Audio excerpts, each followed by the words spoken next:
Yo, how you doing, guys? It's me, the one AJ. That's right, 1/5 of them boys. So you know what that means? We're here. Well, who am I representing? Of course, it's the Ministry of Wrestling. And why? Because there is another pay-per-view. It wasn't on the pay-per-view schedule, but hey, counter-programming be counter-programming, right? Or hey, it's a weekend of wrestling. Let's embrace it. Yes, guys, we are talking about Wrestlepalooza.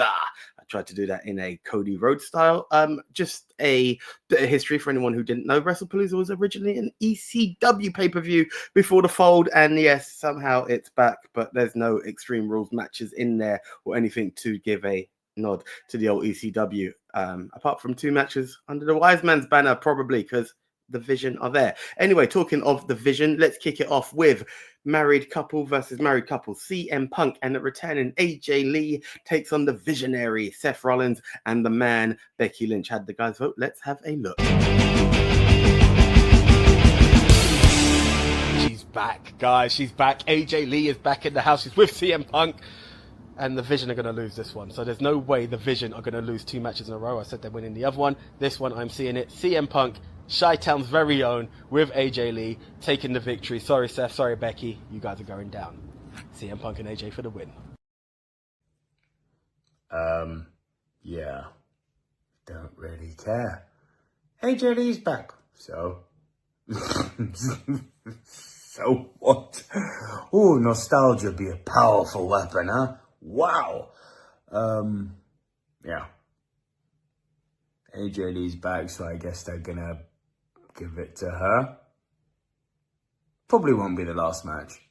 But yeah, let's go CM Punk and AJ Lee to win. Come on. AJ Lee turning back up after all this time, and you're gonna give it to Becky is killing it. One of the best wrestlers right now. She's back to being the man, when she was hot as the man. And then after a while, just start to be pushed company-wise. But now, really killing it again. But AJ Lee's back. I haven't seen anything apart from her coming out. CM Punk's just trying to steal her limelight. Step away. No one cares. That's right. They do, but I just don't. In the case of Punk. Let's see what happens. Hopefully AJ is match ready and smashes it and does a great job in the ring and not too many mistakes. But at least when she's in the ring with a real good wrestler. So yeah, I'm going with AJ Lee and CM Punk to take this. You got my reasons. You can't come back and lose. So yeah, that's who's winning it. This is going to be a very interesting and entertaining match because you've got Seth Rollins, the World Heavyweight Champion, and you got CM Punk. But alongside Seth is his wife, Becky Lynch. And alongside CM Punk is, light it up, his wife, AJ Lee, who has finally come back to the WWE. Welcome back, AJ Lee.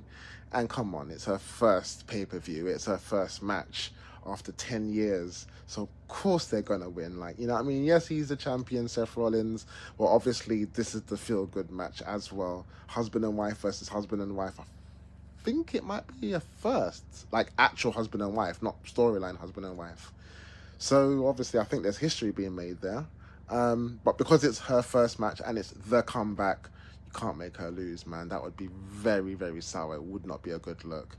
This is pretty much an easy prediction, to be fair, although I'd be very shocked if it went the other way. But your winners, the best in the world, CM Punk and AJ Lee. Love him or hate him, he's box office, man. What can you say? So, of course, he's going to be in a prominent position on this card, and this time he's bought his missus. I tell you what, AJ Lee, that was one of the best returns I've seen in a while. And for a female wrestler, that might have been the biggest, I'm not gonna lie. But yeah, man, pairing her with the champ Seth and his Intercontinental Championship wife, who's meant to be the best. It's not just her saying it, Sports Illustrated saying it. Yeah, Becky is great, man. She's amazing. But obviously, with AJ's return, you also want to turn that into a one-on-one match between her and Becky for the Intercontinental title. So what better way to do that than having AJ pin Becky? So self-explanatory there, man. CM Punk and Mrs. Punk, AJ Lee for the win. 5 guys, 5 people in agreement. It looks like we are all down for the returning AJ Lee and CM Punk to take the victory. Some men are definitely saying it through gritted teeth, but points be points, right? Okay, right. Let's go from the champ to the champ, or the champs, because we've got the IC title and the World Heavyweight title. Let's go to the WWE title. I'm putting this as match 2 because as much as it should be main event, there is zero build-up in this. Well, I mean, there may be, but it's not the kind of build-up that makes you say, hey, we got away. That's my personal opinion. Let's see how the guys voted in Cody Rhodes, aka your future Guile, versus the Scottish psychopath, Mr. Drew McIntyre himself. Let's have a look.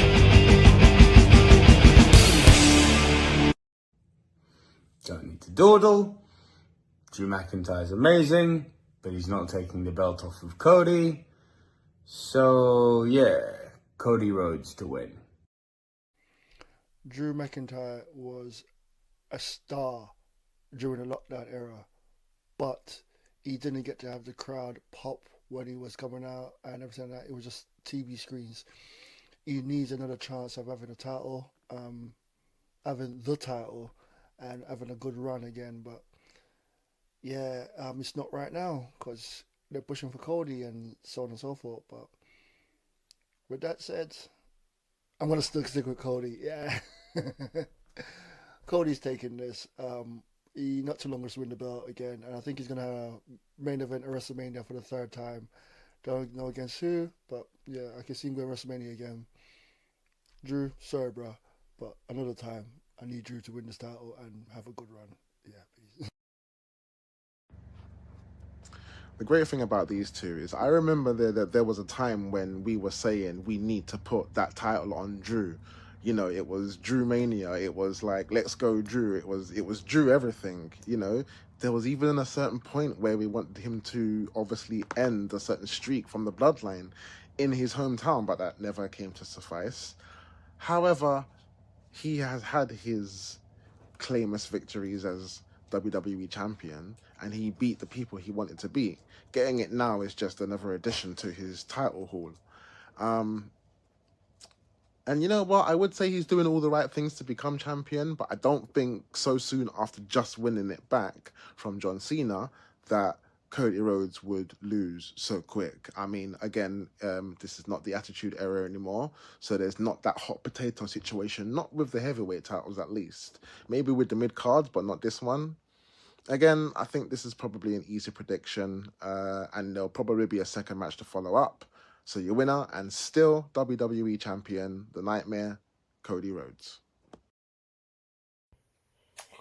You know what bugs me, man, is the fact that sometimes we got excellent players on the chessboard, man, but then we just go with the status quo, and it makes things, a little bit boring, to be honest, man. For instance, as great as Drew McIntyre is, as great as he has been, I still think this is just like a filler match on a pay-per-view.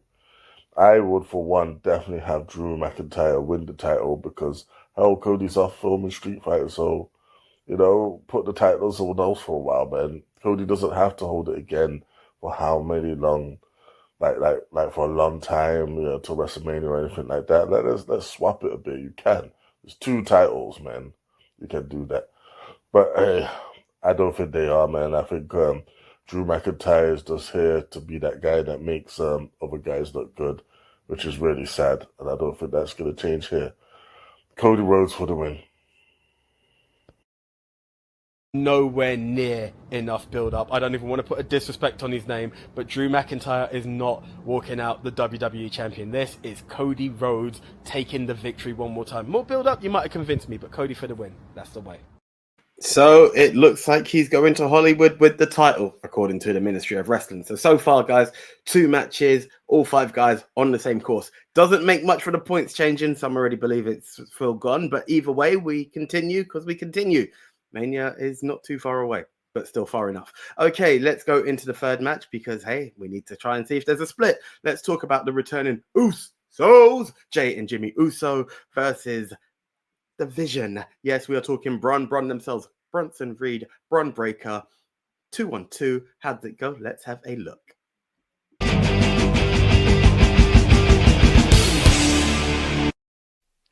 So yeah, you got Jimmy and Jay tagging again. Does Jay feel bad that he's coming back down, or is he helping his brother up? Versus division. I'm gonna go with division for this because Bronson Reed and Braun Breaker. Wow, messed up. Anyway, Braun Breaker and Bronson Reed are gonna take this simple fact that they're the young guys. And hopefully, WWE start pushing people to come back up and stuff like that. So I'm gonna go with division to win this. It's gonna be these lot are gonna win because someone else is not gonna win. So yeah, I'm going with division. So in an ideal world, you would think for such a long time the Usos has finally got back together, so they should win their first match. It's literally their first match as a tag team in years. However, it's not so simple as you think it is. It's not that tag team of those many years ago. They're literally singles competitors come together as a family to fight the enemy at hand. And as much as you'd think that they would come over their adversaries, this could be the problem. You've got the LA Knight problem, because obviously Jay's got a problem with him. And then even if you've seen Raw, there was a little bit of a heated debate between the Usos themselves. Jimmy telling Jay last time he checked there was no Ulafala around his neck, and he might have taken that personally. It's definitely going to cause a rift and cause some problems, and obviously LA Knight could get involved. Quite a few people could get involved. But I think this is ultimately what's going to cost them the match. Bronson Reed and Braun Breaker ain't really got anything on them. They're just going to excel in the division as a tag team, probably go on to tag team title contention after that. But for me, I think there's going to be a little dissension in the Usos, so they're going to have to overcome to get the bigger picture, which will be the next match. And the winners, Bronson Reed and Braun Breaker. Another match that's not so clear cut as to who the winner should be. I mean, you had the reuniting Usos.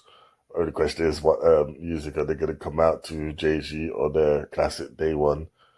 They're going against Brun Brun. And to be honest, if I was acting as a logical booker, I would say Brun Brun needs to continue getting their wins, get their hits in, and just proceeding to the top of the card. So this is where I'm at, but we're also doing a sort of heel turn for Jay, it seems like, or at least a more edgy side to him. You know what? I think him actually losing probably pushes that along. So I'm gonna go Breaker and Reed for the win. So yes, the brothers are back. Victory should be theirs. Jay is looking a bit heelish at the moment, but you know what? I really want to say it's a return that Uso should win, but let's look at it this way. Roman beat Bronson. Jay and Roman beat Braun as it is. Division, whatever you want to call them. The Usos are back, but I feel this is where they lose. And I don't think it's a Jay heel turn. I think we're going to see LA Knight turn heel. Yeah, that's the one. So as much as I want to see the Usos take the victory, this one is going to Division. Bronson Reed and Braun Breaker. I called it. Something's rotten in the state of Denmark with the Usos. There's friction between Jimmy and Jay. Normally, I'd say, surely you're not going to have them lose on their big return.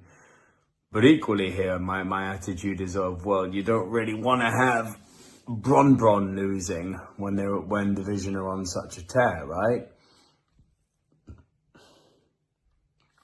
Again, screw it, doesn't matter because I'm not winning this season.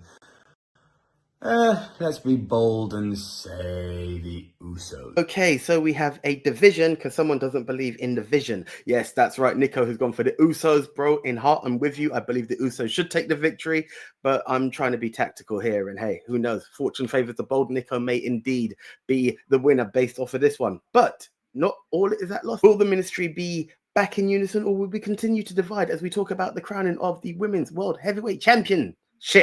Yes, Stephanie Vicaire takes on Io Sky because guess what? Approach with caution. The real women's champion is currently out on maternity leave. Nothing but love for you, Naomi. Right, Stephanie Vicaire, Io Sky. Which way did the guys vote? Let's have a look.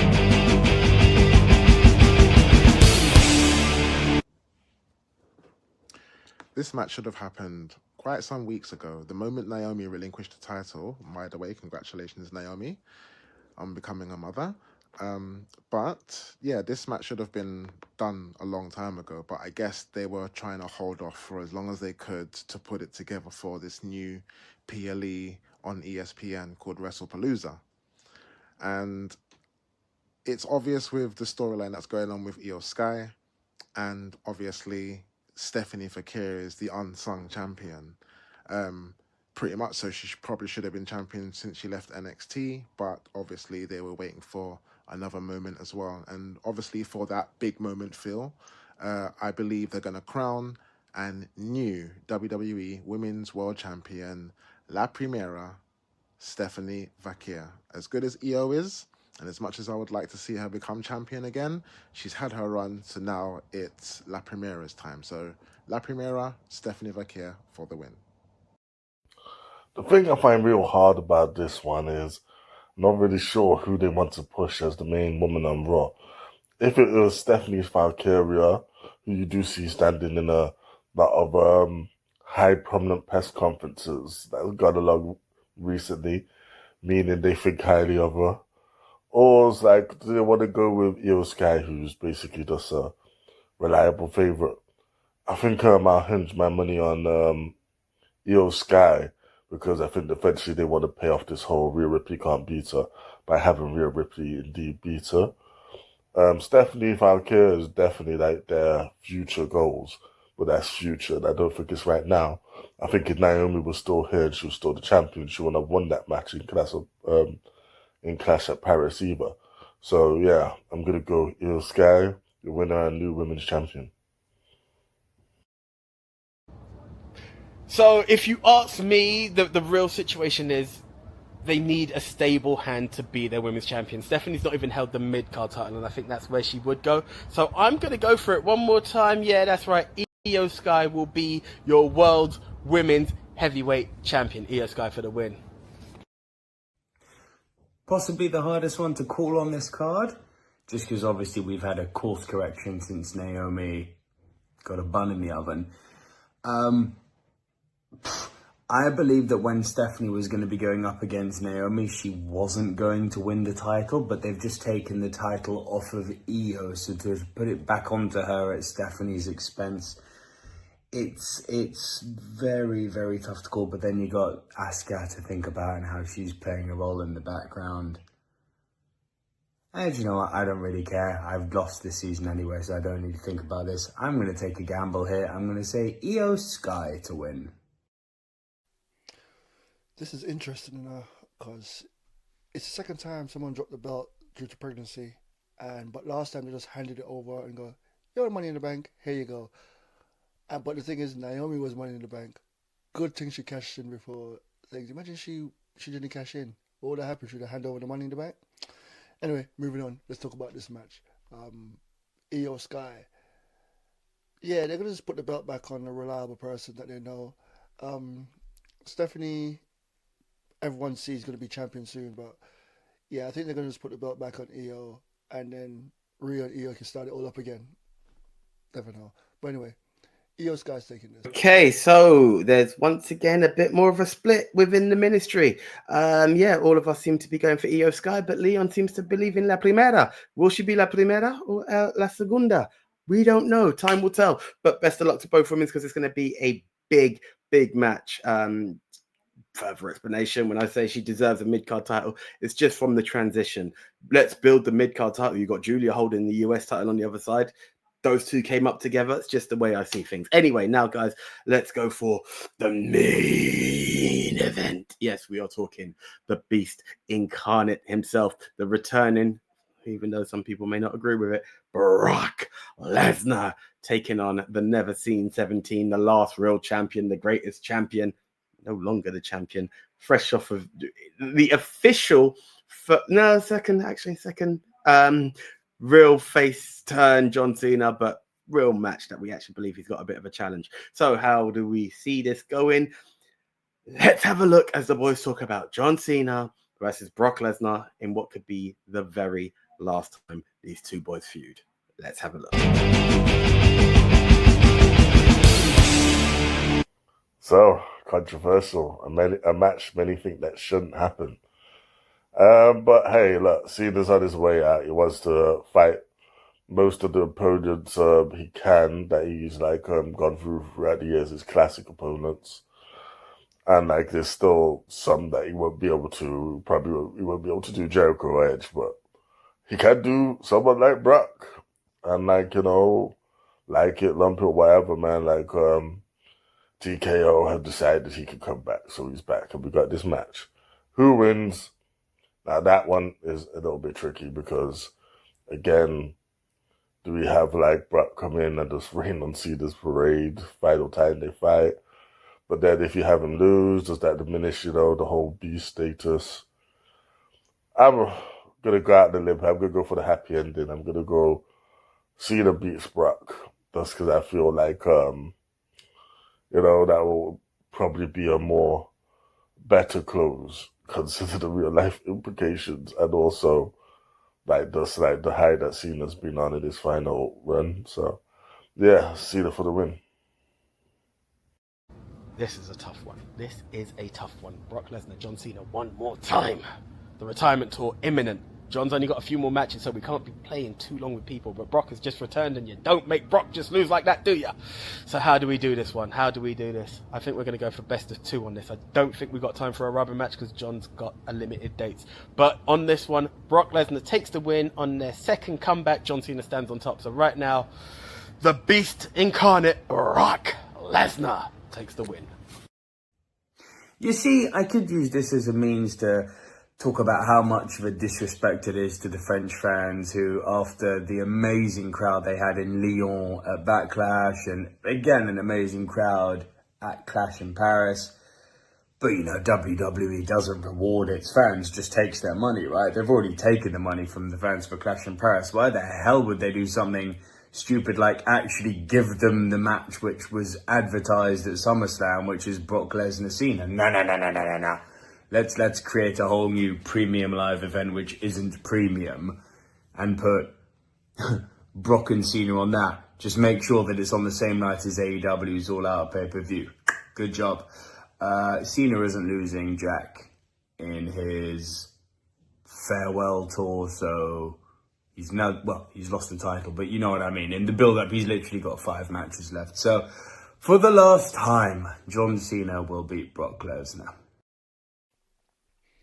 So yeah, I had to record twice. I went in right away, confidently saying Cena, and then I thought, nah, Brock could take it. But why? My genuine question is why? If Brock wins another match, and Cena is not gonna lose on this one just to come back again so he can get his win, because he's only got a couple more matches to go, and I can't see him having 2 matches with Brock. So I'm going with Cena to win this. It's shocking. If I lose because of that, whatever, I'm going to pick Cena all the way. I was one of the dudes that booed Cena and left watching wrestling because of Cena. But, distance make the heart go fonder, whatever it is. He went away. He was like, what, today I missed this dude. He came back. He's a bloody kid, though. He literally adds up to the... But I'm still going to go with Cena for this, and he's going to get suplexed a lot, but at the end, he's going to pull it off and win then. And y'all can fill in the pause where the pause needs to be added. Peace. Cena to take this. See, at first, this match was very hard for me to predict. But then when I think about the history of the rivalry of John Cena and Brock Lesnar, it goes back a fair while, all the way back to the Thugonomics situation, all the way to now. But correct me if I'm wrong. I'm sure AJ will let me know when it goes back. But I'm sure the last match they had was SummerSlam, where Brock just mopped the floor with John Cena and took his title. So surely there's some comeback for that. But you look at it again, it's his farewell tour. He's meant to be having fun, and this may be another feel-good moment for the fans. And if you look at it, everyone has had that match where they finally overcame, Stone Cold and The Rock. The Rock finally overcame his adversary at WrestleMania 19. And Triple H and Shawn Michaels, there's that as well. There's quite a few matches where the underdog, if you will, finally overcame their adversary. And I think this is the case for John Cena here. It's his farewell tour. He's got 6 matches left, I think, or 6 tours left. So evidently this has got to be one of those feel-good moments for the crowd, for him, for everyone. So the winner, the never seen 17, the greatest champion, John Cena. Okay, so it appears that I'm the only one going for the beast. It is what it is, but look, it makes the show more interesting, right? If we all went the same way, it's 5 points all over. The division means that it isn't as clear cut as everyone gets 5 and one guy or two guys end up with 1, as it happened the last time. There's going to be a bit of no matter which way, there's going to be a division. There probably will be a 5. There will be 4 points and what have you. But yeah, it's interesting. And also, what's quite interesting. Sorry to quote Leon on that. Double interesting. We are at a show which is under half an hour. Go Ministry. Right. Okay. A few things I need to bring up. As you can see, we record and then I decide the order later. I gave away a spoiler in match 1. So that's that. What else is there? First married couple. I may be wrong, but the first married couple match is not CM Punk versus Becky and Seth, or CM Punk and AJ Lee. I will go more for the Miz and Maurice versus Edge and Beth Phoenix. There may be other wrestling married couples in real life. Correct me if I'm wrong, guys. Looking for it. Drew's home country, Clash at the Castle, was in Wales. Yes, guys, it was in Wales, not Scotland. These are the points that I know we need to address before you comment below. They're all being addressed right now. So if you do comment, I'm going to be like, you didn't watch to the end, watch it now, because I've addressed the situations. Night of Champions 2024 was the last time that Brock Lesnar and John Cena clashed. It was a John Cena victory, although by disqualifications, I believe he still mopped the floor with him, but Brock already had the title and Cena came out on top, just about. Okay, it's Stephanie Vicaire, Lyra Valkyria, slight slip up there from Big Tone. I said the retirement tour is imminent. No, it's not then, it's now. Yes, the time is now. I'm gonna miss you, John. Yes, so Nico talked about he could use the chance to talk about the counter programming and how France deserved the match. Could do or did do. Enough of that. And also, while we're talking, Nico, did anyone know he was losing before I mentioned it? Anyway, doesn't matter. He could still win. Anything is possible. Unlikely, but possible. Anyway, guys, as I said, under half an hour. I'm not going to spoil that. Enjoy Wrestlepalooza. Enjoy All Out. No, All In. Yes, enjoy All In, which is going to be in Canada. Anyway, that's another prediction video. I am the one AJ. They were the rest of the Ministry of Wrestling. So you saw all 5 of them boys. But right now, it's 1/5 of them boys saying we will see you soon. But before I do, like, comment, and subscribe. We are out. See ya.